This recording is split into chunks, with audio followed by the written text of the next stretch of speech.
For Narrated Sketch 12, I'm going to show the difference between a narrow valley and a wide valley. A narrow valley is going to be like this, almost like a U or a V shape. And then down here is going to be the river channel.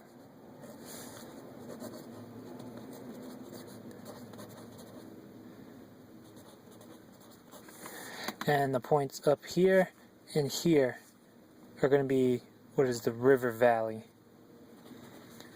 Many people know like the Hudson River Valley, where it's carved out.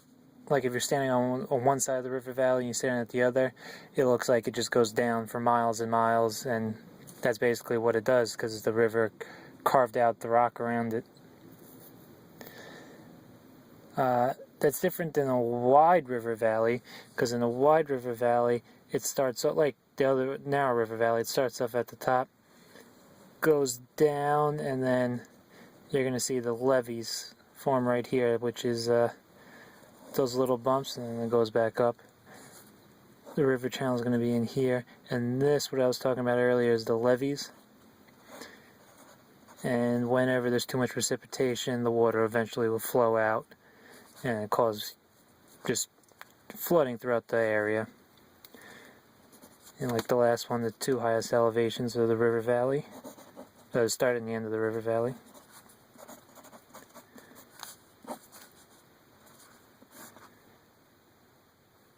And like I showed in Narrated Sketch 11, this will be the floodplain, the area that will receive most of the flooding if the water was to ever overflow out of the levees, and actually creates for a lot of fertile soil, which is why in the Nile River in Africa there is a lot of farming done right in the floodplain of the Nile River.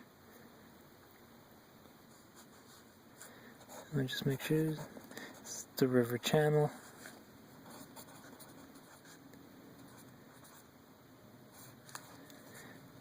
And because it's the cross section, we don't get to see the map, but you know that the water is moving sideways to sideways as it meanders.